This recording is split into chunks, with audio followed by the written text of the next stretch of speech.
This is everything that I spent at my sister-in-law's bachelorette party in Nice, France.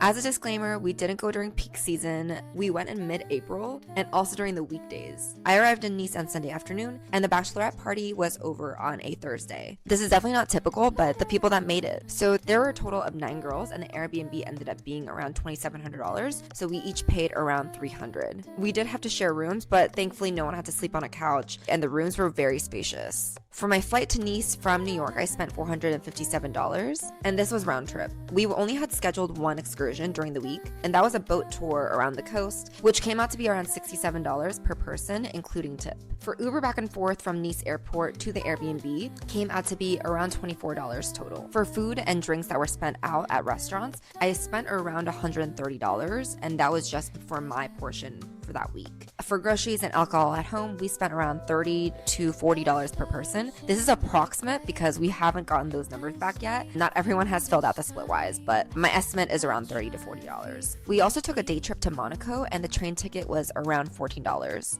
For souvenirs, I spent quite a few dollars at the French pharmacy, but a lot of these items are way more expensive in the US than in France, so I wanted to stock up while I was here, in addition to just getting some souvenirs for friends and family back home. I feel like this bachelorette trip was budgeted pretty carefully, even though it was an international European trip, and it also does help that I am coming from the East Coast, which makes it more cheap than if I was living in California, for example. I will also be doing a breakdown on my own bachelorette trip and how much it costs per person, so be sure to follow me if you're interested in that video.